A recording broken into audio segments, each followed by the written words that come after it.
ശില്പ ഇന്ന് ലോക എയ്ഡ്സ് ദിനമാണ്. അപ്പം എയ്ഡ്സ് ദിനത്തിൽ നമുക്ക് ആദ്യം ഓർമ്മ വരുന്ന ആളുകൾ ആരൊക്കെയാണ്?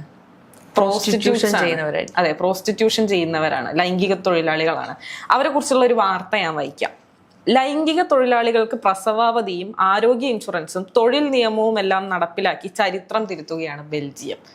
എന്താണ് ഇതിനോടുള്ള? വളരെ മികച്ച, എനിക്ക് വളരെ സന്തോഷം തരുന്നൊരു വാർത്തയാണ്. കാരണം ഇന്നും പല രാജ്യങ്ങളും പ്രോസ്റ്റിറ്റ്യൂഷനെ ലീഗലായിട്ട് പോലും അംഗീകരിക്കാത്ത ഒരവസ്ഥ നിൽക്കുമ്പോഴാണ്, നമ്മുടെ ഇന്ത്യയിലടക്കം ആ ഒരു അവസ്ഥ നിൽക്കുമ്പോഴാണ് അവർക്ക് ഇത്രയും ആനുകൂല്യങ്ങൾ കൊടുത്തുകൊണ്ട് ബെൽജിയം മുന്നോട്ട് വരുന്നത്. അവരെ മനുഷ്യരായി കണക്കാക്കുന്ന അല്ലെങ്കിൽ സാധാരണക്കാരായി കണക്കാക്കുന്ന ഒരു നിയമമായിട്ടാണ് എനിക്കത് തോന്നുന്നത്. കാരണം എല്ലാ ജോലിയും ചെയ്യുന്ന പോലെയുള്ള ആളുകളായിട്ടുള്ള അംഗീകാരം അവർക്ക് കൊടുത്തു എന്ന് പറയുന്നത് വലിയൊരു നേട്ടമാണ്. അതെ, കാരണം എന്താണെന്നറിയോ, നമ്മളറിയാം ഇപ്പൊ പ്രോസ്റ്റിറ്റ്യൂഷൻ ചെയ്യുന്നവരെ ഓൾറെഡി നമ്മൾ അവരെ കാണുന്നത് തന്നെ വളരെ വൾഗർ ആയിട്ടുള്ള ഒരു രീതിയിലാണ്, അല്ലെങ്കിൽ പുച്ഛത്തോടു കൂടി നോക്കി കാണുന്നവരാണ് കൂടുതൽ പേരും. എല്ലാവരും ഞാൻ പറഞ്ഞു, കൂടുതൽ പേരും അങ്ങനെ നോക്കി കാണുന്നവരാണ്. ഈ ഇത് ആക്ച്വലി എന്ന് പറഞ്ഞാൽ എല്ലാ സാധാരണക്കാരുടെയും നീഡാണ് പ്രോസ്റ്റിറ്റ്യൂഷൻ ഉണ്ടാവുക എന്ന് പറയുന്നത്. ഈ പ്രോസ്റ്റിറ്റ്യൂട്ട്സ് എന്ന് പറയുന്നത് മറ്റേ പുറമേ വന്ന് ചീത്ത വിളിക്കുകയും പിന്നീട് രാത്രി പോയി വാതിൽ മുട്ടുകയും ചെയ്യുന്നവരാണ് ഭൂരിഭാഗം മനുഷ്യരും. അപ്പോ ഇവര് ഏറ്റവും കൂടുതൽ കുറച്ച് കാലങ്ങൾ കഴിഞ്ഞു കഴിഞ്ഞാൽ ഇവര് കൂടുതൽ പേരും അനുഭവിക്കുന്ന പ്രശ്നങ്ങളാണ് അസുഖങ്ങൾ. ഇപ്പൊ എയ്ഡ്സ് നമ്മൾ പറഞ്ഞു, എയ്ഡ്സ് ദിനമാണ്. എയ്ഡ്സ് പോലത്തെ അസുഖങ്ങൾ അല്ലെങ്കിൽ മറ്റ് ലൈംഗികമായി ബന്ധപ്പെട്ടുള്ള ഡിസീസസ് അത് കൂടുതലായി അനുഭവിക്കപ്പെടുന്നവരാണ്. സോ ആ സമയത്ത് എന്താന്ന് വെച്ചാൽ അവർക്ക് ഈ തൊഴിൽ ചെയ്യാൻ സാധിക്കില്ല. ഈ തൊഴിൽ ചെയ്യാതെ ഇരിക്കുന്ന സമയത്ത് അവർക്ക് ജീവിക്കാൻ വഴിയില്ലാത്ത അവസ്ഥയിലേക്ക് അല്ലെങ്കിൽ മറ്റുള്ളവരെ ഡിപ്പെൻഡ് ചെയ്യേണ്ട ഒരു അവസ്ഥയിലേക്ക് എത്തിപ്പെടുകയാണ്. അപ്പോൾ ഇപ്പൊ ബെൽജിയം സർക്കാർ പറഞ്ഞതുപോലത്തെ ഇത്തരം പെൻഷൻ അല്ലെങ്കിൽ ഇൻഷുറൻസ് പദ്ധതികളൊക്കെ ഉണ്ടാവുകയാണെങ്കിൽ അവർക്കത് വലിയൊരു സഹായമാണ്. കാരണം ആരുമില്ല, ഈ പ്രോസ്റ്റിറ്റ്യൂട്ട്സിന് അല്ലെങ്കിൽ പ്രോസ്റ്റിറ്റ്യൂഷൻ ചെയ്യുന്നവർക്കൊന്നും കുടുംബമോ ബന്ധങ്ങളോ ഒക്കെ കുറവായിരിക്കും. ആരും അതിനെ സപ്പോർട്ട് ചെയ്ത് നിൽക്കുന്നവരൊക്കെ കുറവായിരിക്കും. ഇവർക്ക് ഇവരെ തൊഴിൽ ചെയ്യുന്നവരുമായിട്ടുള്ള ബന്ധങ്ങൾ മാത്രമാണ് കൂടുതൽ നമ്മൾ കാണാറുള്ളത്. അപ്പൊ അവർക്കും നോക്കുന്നതിന് പരിമിതികളുണ്ട്. അപ്പൊ എന്തായാലും സ്വയം നോക്കുക എന്നുള്ള ഒരു ആവശ്യകതയാണ് അവർക്കുള്ളത്. സോ അതിന് ഏറ്റവും കൂടുതൽ സഹായകരമാവുന്ന ഒന്നാണ് ഈ പെൻഷൻ എന്ന് പറയുന്നത്, അല്ലെങ്കിൽ ഇത്തരത്തിലുള്ള ഇൻഷുറൻസ് പദ്ധതികൾ എന്ന് പറയുന്നത്. അത് വളരെ മികച്ച ഒരു തീരുമാനം. എനിക്ക് തോന്നുന്നു മറ്റു രാജ്യങ്ങൾ ബെൽജിയത്തിൽ നിന്ന് കണ്ടുപഠിക്കേണ്ട ഒരു തീരുമാനമായിട്ട് തന്നെയാണ് ഞാൻ അതിനെ കാണുന്നത്.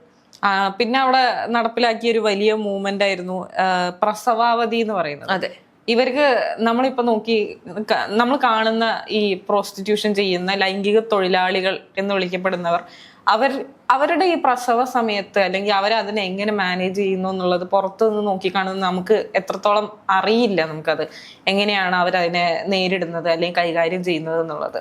അവിടെ ഏതൊരു ജോലിയും പോലെ നമ്മൾ ഈ എന്താ പറയാ ഹൈടെക് കമ്പനികളിലെ ജോലികൾ അവർക്കൊക്കെ കൊടുക്കുന്ന പോലെ പ്രസവ അവധികൾ കൊടുക്കാൻ തുടങ്ങിയിട്ടുണ്ട് ബെൽജിയം സർക്കാർ.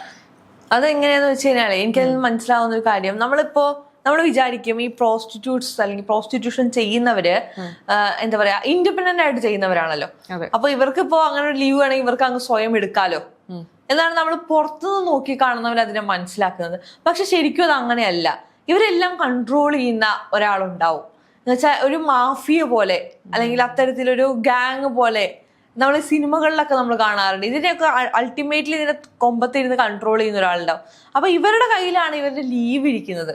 അല്ലെങ്കിൽ ഇവർക്ക് ഒരു ദിവസം ഒരു കസ്റ്റമറുടെ അടുത്തേക്ക് പോകണോ വേണ്ടോ എന്നുള്ള തീരുമാനങ്ങൾ ഇവരുടെ ഇൻഡിപെൻഡന്റ് ചോയ്സിലുപരി ഈ മുകളിലിരിക്കുന്ന ആൾ കൺട്രോൾ ചെയ്യുന്നുണ്ട്.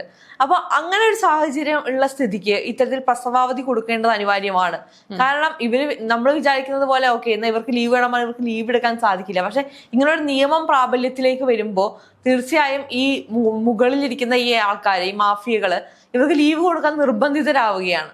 അപ്പോൾ എന്താണെന്ന് വെച്ച് കഴിഞ്ഞാൽ അവരുടെ ആരോഗ്യം സംരക്ഷിക്കാൻ അല്ലെങ്കിൽ വരുന്ന കുഞ്ഞുങ്ങളെയെങ്കിലും നല്ല രീതിയിലേക്ക് വളർത്തിയെടുക്കാൻ. കാരണം നമ്മളിപ്പോൾ ഒരുപാട് സിനിമകളിൽ കാണുന്നതാണ് ഈ പ്രോസ്റ്റിറ്റ്യൂഷൻ ചെയ്യുന്ന സ്ത്രീകൾ അവരുടെ കുഞ്ഞുങ്ങളെ നല്ല രീതിയിൽ പഠിപ്പിക്കാൻ ശ്രമിക്കുന്നവരുണ്ട്.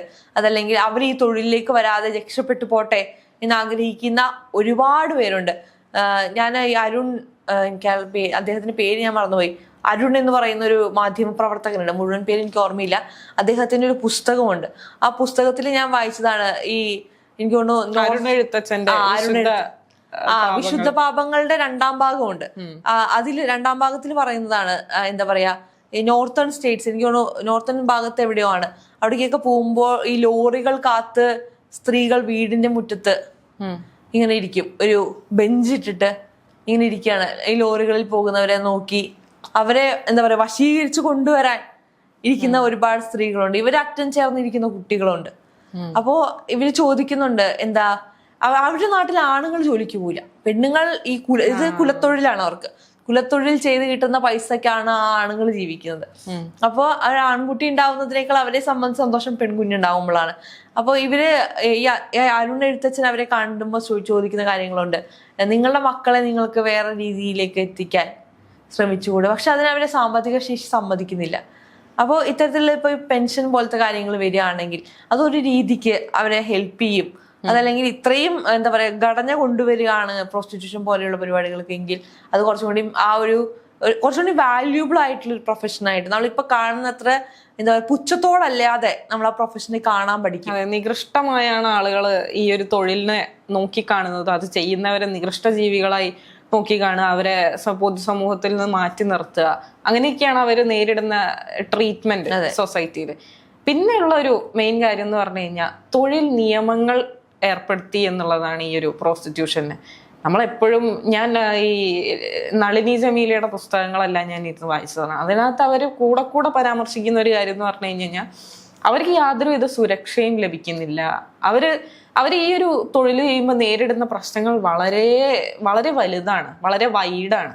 കാരണം ആ വരുന്ന കസ്റ്റമേഴ്സിന്റെ അടുത്തുനിന്ന് നേരിടുന്ന ബുദ്ധിമുട്ടുകൾ, ഇതിനെപ്പറ്റി ഒരാളോട് പരാതിപ്പെടാൻ ചെന്ന് കഴിഞ്ഞു കഴിഞ്ഞാൽ കിട്ടുന്ന സമീപനം, അല്ലെങ്കിൽ ആ ഒരു എന്താ പറയാ അപ്രോച്ച്, അല്ലെങ്കിൽ അപ്പം അവർക്ക് ആരോടും ഒന്നും പറയാൻ പറ്റുന്നില്ല. അവരുടെ പ്രശ്നങ്ങൾ എങ്ങനെ ഡീൽ ചെയ്യണമെന്ന് അവർക്ക് അറിയില്ല. അവര് ധനികരല്ല, അല്ലെങ്കിൽ അവർക്ക് കിട്ടുന്ന പൈസ അവർക്ക് അവരുടെ ആവശ്യത്തിന് വേണ്ടി പോലും എന്താ പറയാ നീക്കി വെക്കാനോ ഉപയോഗിക്കാനോ കൈകാര്യം ചെയ്യാനോ സാധിക്കുന്നില്ല.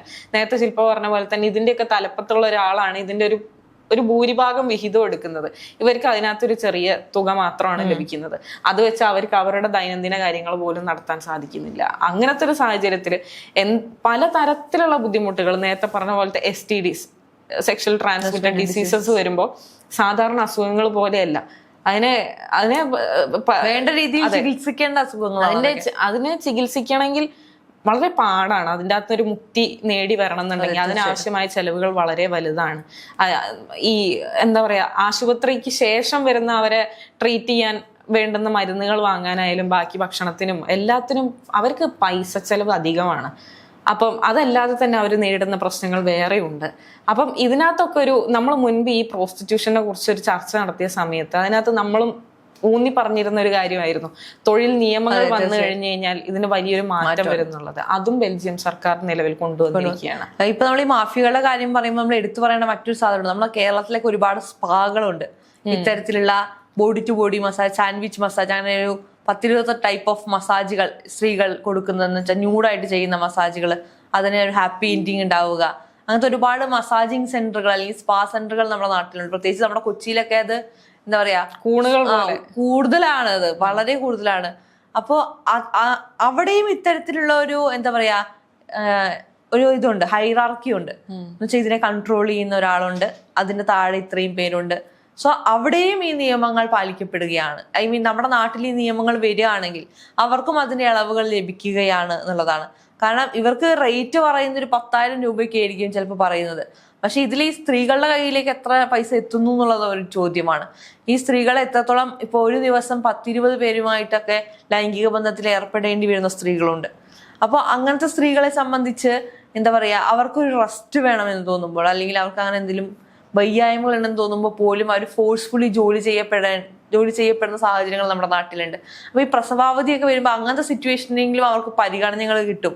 പിന്നെ ഇത് എനിക്ക് തോന്നുന്നു തുടക്കം മാത്രമായിരിക്കാം ബെൽജിയം സർക്കാർ ഇട്ടത്. ഇനി എന്തായാലും ഇതിന്റെ മുകളിൽ അവർ പരിഗണിച്ച സ്ഥിതിക്ക് എന്തായാലും ഇനിയും പരിഗണനകൾ തീർച്ചയായിട്ടും വരും. അപ്പൊ ഇനിയും ഒരു ബെറ്റർ ലൈഫിലേക്ക് അവർക്ക് എത്തിച്ചേരാൻ സാധിക്കുമെന്ന് തന്നെ പ്രതീക്ഷ. അപ്പൊ എനിക്ക് തോന്നുന്നു ഇന്ത്യയിലടക്കം മറ്റു രാജ്യങ്ങളും ഇത് അഡോപ്റ്റ് ചെയ്യാൻ ശ്രമിക്കുക.